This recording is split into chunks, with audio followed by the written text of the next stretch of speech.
BBA, BCA, BCom Computers, 100% placement guarantee. I create Degree College, Kukatpalli, Hyderabad. నమస్తే రమ్మగారు. నమస్తే జయ. ఏదైనా ఒక మంచి కథ చెప్తారా? చాలా తెలివైన వాడి కథ ఒకటి చెప్తాం.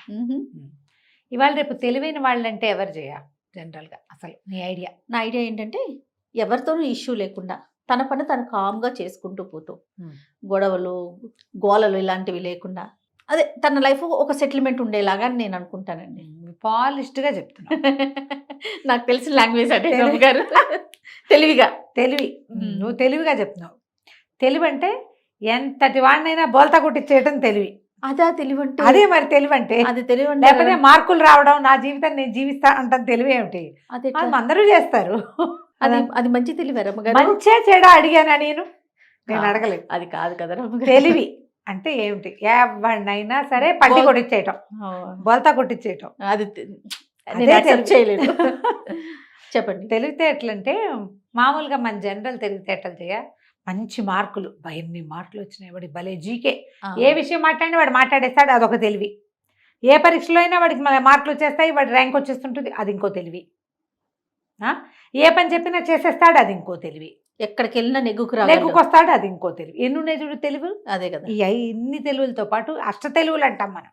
8 రకాల తెలుగులు. అవునా? 8 రకాల అష్ట తెలుగులు అంటాం.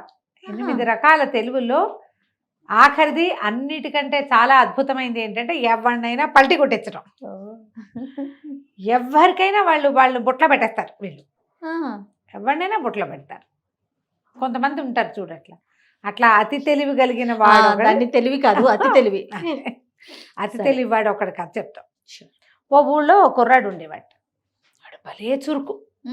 చుట్టుపక్కల ఊళ్ళలో వాడికి మంచి పేరు ఉండేది. వాడు చురుకు, వాడు అబ్బో, వాడు కత్తి, వాడు ఇంకోటి ఏదో, ఇలాంటివి బాగా చెప్పుకునేవాళ్ళు. అయితే వీడు ఒకనాడు ఒక మిఠాయి అంగడి వాకిట్లో నుంచున్నాడు. వాడు భలే తెలివి, భలే తెలివిగా ఉండేవాడు. అయితే ఓసారి ఏమైందంటే ఒక మిఠాయి దుకాణం ఎదురుకుండా నుంచున్నాడు. మిఠాయి తిందామని ఉంది, డబ్బులు లేవు, ఉన్నా ఇచ్చే ఉద్దేశం లేదు. ఓకే, సరే అక్కడి నుంచి మిఠాయి దుకాణం ఆయనతో కాసేపు మాట్లాడి ఆయన ఇంప్రెస్ చేశాడు. ఓ మిఠాయి బుట్ట అరువు తీసుకున్నాడు. వస్తాను, డబ్బులు తెచ్చిస్తా అని చెప్పాడు. సరేనన్నాడు. మిఠాయి దుకాణం ఇంత బాగా మాట్లాడుతున్నాడు మరి కదా. సరే, పేరేంటి బాబా? నా పేరు డబ్బిచ్చండి అని చెప్పాడు. డబ్బిచ్చి అని చెప్పాడు. సరే, ఈ మిఠాయి చక్కగా బుట్ట మోసుకుని టకాటక లోపల ఉన్న తీపి ఉంది నోట్లో వేసుకుంటూ ఏలేసుకుంటూ వాడి దాని వాడు నడుచుకుంటూ పోయాడు. మధ్యాహ్నం వస్తాడు, సాయంత్రం వస్తాడు. చూసాడు, మధ్యాహ్నం లేదు, సాయంత్రం లేదు, మర్నాడు మధ్యాహ్నం దాకా వాడు రాల. అక్కడి నుంచి వీడు ఆ ఊరు రాజుగారు చాలా గట్టివాడు. అక్కడున్న సైన్యం కూడా చాలా గట్టిది. అసలు వాళ్ళు అంతా మామూలు వాళ్ళు కాదు, అందరూ తెలివైన వాళ్ళే. వీడు మన మిఠాయి దుకాణం వాడు పోయి రాజుగారికి ఫిర్యాదు చేశాడు. బాబు, నిన్న పొద్దున ఒక డబ్బిచ్చి మిఠాయి బుట్ట పట్టుకెళ్ళాడండి, నాకు డబ్బులు ఇవ్వలేదండి అన్నాడు. డబ్బిచ్చి పట్టుకెళ్ళాడంటూ ఏమిటో మాట్లాడతావేమిటి? డబ్బిచ్చాడు కదా, వెళ్ళిపోను అన్నాడు రాజుగారు. అంతేగా. ఇక రెండో వాక్యం వీళ్ళ ఆయనేమో చాలా విసుగు రాజుకి. ఎక్కువ తక్కువ వాక్యాలు ఆయన విండు. డబ్బిచ్చి పట్టుకెళ్ళాడు అంటే డబ్బిచ్చినట్టే, అంతే కదా. డబ్బిచ్చి పట్టుకెళ్తే ఇంకేం మాట్లాడతావు, నేను పంపించేయండి రా అని పంపించేశారు.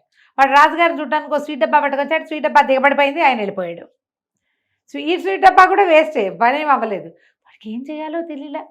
డబ్బిచ్చి పట్టుకెళ్ళాడంటే డబ్బిచ్చాక ఇంకేమిటి అంటారు ప్రతి వాళ్ళు. ఏం చేయాలో అర్థం కాలేదు. సరే, ఈ లోపల ఏమైంది, వీడు వేరే ఊరు వెళ్తుంటే రాజుగారి చాకలబ్బాయి ఎదురొచ్చాడు. చాకలబ్బాయి ఎదురొస్తే చాకలబ్బాయి దగ్గర బట్టల మూట.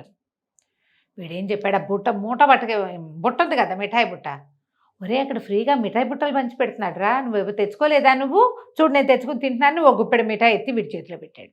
చాకలి కుర్రవాడు అది నోట్లో వేసుకుని, ఎంత బాగుందో నేతి మిఠాయి, ఏమిటి ఇదే పంచి పెడుతున్నారా బాబు అన్నాడు. ఇదే పంచి పెడుతున్నారు, నేను నీ మూటకి నీ కాపలా ఉంటా, నీ బట్టల మూటకి, నువ్వు వెళ్ళు, మిఠాయి బుట్ట ఇస్తారు తెచ్చుకో అంటే అని నా పేరు నిన్న మధ్యాహ్నం అని చెప్పాడు.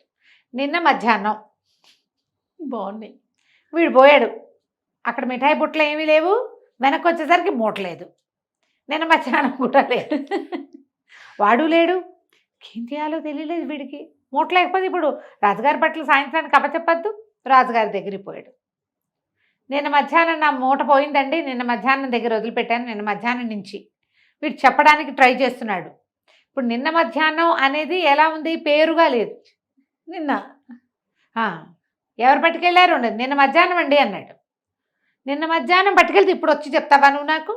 పో అన్నాడా? పో అన్నాడు రాజు. పొమ్మన్నాడు. నీకు దిక్కుంచోటి చెప్పుకో, నిన్న మధ్యాహ్నం పోతే ఇవాళ వాడు అది కాదండి, వాడి పేరండి, వాడి పేరు లేదు గీడి పేరు లేదు, ఈయనకి అంత వినే విసుగులే ఓపిక లేదు అదే ఆయన కదా. ఆయనకి అసలే పుట్టెడు విసుగు. రోజులు గడిచిపోయినాయి. వాడు చక్కగా రాజుగారి బట్టల మూటని లేవ తీసుకెళ్ళిపోయాడు, మిఠాయి బుట్టని ఖాళీ చేసి అవతల పడేశాడు, బట్టల మూట మీద తీసుకెళ్ళిపోయి హాయిగా రాజుగారి బట్టలన్నీ వాడు వేసేసుకుంటున్నాడు. కొన్ని రోజులు గడిచిపోయినాయి. ఓ రోజు రాజుగారు మంచినీళ్ళు గుర్రం మీద ఎక్కడికో వెళ్తున్నాడు. ఎక్కడి నుంచో తిరిగి వస్తున్నాడు. మన ఈ డబ్బిచ్చిగా అబ్బాయి కుర్రవాడు అక్కడ నుంచుంటే రాజు అన్నాడు, అబ్బాయి ఈ గుర్రాన్ని కాస్త పట్టుకో, నేను చెరువులోకి వెళ్ళి కాస్త మంచినీళ్ళు తాగొస్తాను అని చెప్పాడు. గుర్రం నీళ్ళ వైపుకి దిగే ఉద్దేశంలో లేదు. మామూలుగా గుర్రాలు నీళ్ళలోకి దారి తీస్తాయి, దాన్ని దాహం వేస్తే అది దారి తీసేస్తుంది, అది గట్టు మీదే నుంచుంది. ఈయన ఏం చేశాడు, కుర్రాడికి ఇచ్చి దిగబోతూ నీ పేరేమిటో అన్నాడు. నా పేరు గుర్రాలవాడండి అని చెప్పాడు. గుర్రాలవాడు అని చెప్పి రాజుగారు లోపలికి వెళ్ళి చెరువులో దిగి కాస్త కాళ్ళు కడుక్కుని కాస్త నీళ్ళ మొహం మీద చల్లుకొని ఓ దోసెడు తాగి వెనక్కి తిరిగి చూస్తే గుర్రాల వాడు లేదు, గుర్రము లేదు, వాడు లేడు, గుర్రము లేదు. ఈయన హాదరా బాదరా చెరువు గట్టు మీదకి ఎక్కాడు. ఎక్కడ ఏమీ కనపడవాడు. ఆ గుర్రం వేసుకుని లగెత్తుకుని వెళ్ళిపోయాడు. ఇక రాజుగారు కాళ్ళు ఈడ్చుకుంటూ వచ్చాడు. అక్కడ ఏ ఊరి దగ్గర ఈయన ఆగాడో అక్కడ ఉన్న తహసీల్దార్ని గాకేస్తే వాడు ఇంకొక గుర్రాన్ని ఇచ్చి పంపించాడు. అక్కడి నుంచి రాజుగారు ఊళ్ళోకి వెళ్ళాక మంత్రి పిలిచేపాడు, గుర్రాలవాడు నా గుర్రాన్ని పట్టుకుపోయాడు అని చెప్తే, గుర్రాలవాడు పట్టుకెళ్తే ఇంకా పెద్ద ప్రశ్న ఏముందండి అందులో అంటాడు మంత్రి. గుర్రాల వాళ్లే కదా గుర్రాలు పట్టుకెళ్ళేది ఎవరు? అంతే, గుర్రాలవాడు. పట్టుకెళ్ళింది ఎవడు? గుర్రాలవాడే. సరిపోయింది. ఇంకేం గుర్రాన్ని పట్టుకుపోయాడు. ఇంకా రాజుగారికి ఏం చెప్పాలో తెలియలా. తనేం చేశాడు, ఇంతకుముందు ఇలాంటివి రెండేవో జరిగినాయి. అప్పుడేమో తను వాళ్ళ మాట వల్ల తన మాట ఎవరు వింటలే. వీడు చక్కగా ఈ గుర్రం వేసుకుని అటు ఇటు తిరుగుతూ వెళ్తుంటే ఒక చోట ఏమైంది, ఒక ముసలి మా అమ్మ ఒక మనవరాలు కనపడ్డారు. ఆ మనవరాలు ఒక 15-16 ఏళ్ళది, చక్కగా ఓణి అది వేసుకుని చిలకల్లే ఉంది, వాల్ జడేసుకుని ఏరు దాటుతుంటే మామ ఏరు దాటించమన్నావా అన్నాడు. బాబు దాటించిన అయినా చచ్చిపోతున్నా, ఏట్లో కాళ్ళు తీస్తే కాలు పెట్టలేకపోతున్నాను అని చెప్పేసి మా పిల్లని కూడా దాటించు బాబు అని. అలాగే అని పిల్లని లేవ తీసుకుని ఎక్కించుకున్నాడు. నా పేరు దాని మొగుడు అని చెప్పాడు. గుర్రం మీద ఎక్కించుకున్నాడు.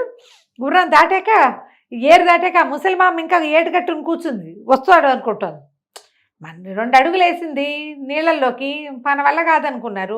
కుర్రాడు కనిపించాడు, పిల్లని ఎక్కించింది. ముందు పిల్లని దింపాలి, అందుకని పిల్లని ఎక్కించింది. వీడు పిల్లని వేసుకుని లాగే వెళ్ళిపోయాడు. ఇక దాన్ని తీసుకుపోయి పెళ్లి చేసుకున్నాడు వాడు.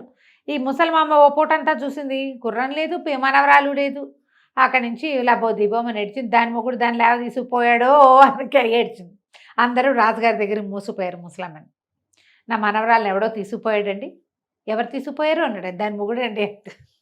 దాని మొగుడు దాన్ని తీసుకెళ్తే నువ్వు వచ్చి నాకు చెప్తావేమిటి? దాని మొగుడు కాకపోతే ఎవడు తీసుకెళ్తాడు? వేరే దాని మొగుడు తీసుకెళ్తే బాధపడాలి. ఇంటికి వెళ్ళిపోన్నాడు రాజు. ఏం చేస్తుంది ముసలమ్మ? ఎంత చెప్పినా రాజుకు ఎక్కల, మాట్లాడకుండా ఊరుకుంది. పోనీలే ఎవరో ఒకళ్ళ పిల్లని తీసుకుపోయారు. అది తీసుకుపోయి చక్కగా వాడు రాజుగారి బట్టల్లో ఉన్నవాడు హ్యాపీగా ఏదో వేరే ఊళ్ళో పెళ్లి చేసుకుని ఇవే తెలివితేటలతోటి లాంగ్ లివింగ్ అనమాట. వాడు ఎంతకాలమో ఉన్నాడు. ఎవరో ఒకళ్ళని ఏదో రకంగా టోపీలు పెట్టుకుంటూనే జీవిస్తూ వచ్చాడు వాడు. కథ కంచికి మనం ఇంటికి. బాగుంది, మంచి సరదా కథ. ఈ తెలివితేటలు ఎంతమంది చూపిస్తున్నారు జయ ఇప్పటికీ. అవును, ఇలాంటి పిచ్చి సరదా మాటలు కాకుండా నువ్వు 1000 ఇస్తే మేము నీకు 2000 ఇస్తాం, కరెక్ట్, మీరు ఇదంతా కడితే నిన్ను నమ్మిస్తారు, నీతో మాట్లాడతారు, బాగా పెద్ద ఆఫీసు ఎస్టాబ్లిష్మెంటు పెడతారు. మనం ఏం చేస్తాం, మనం నమ్మి మనలాంటి 5-6 మనమే చేరుస్తాం. పైగా ఇది ఒక చైన్ సిస్టమ్. నేను నీకు చెప్తా, నువ్వు ఇంకో ముగ్గురికి చెప్పు, ఆ ముగ్గురు ఇంకో ముగ్గురికి చెప్పాలని మొత్తం కలిపి మనమే ఇక్కడ ఒక 19-20 మందిని రెడీ చేస్తాం.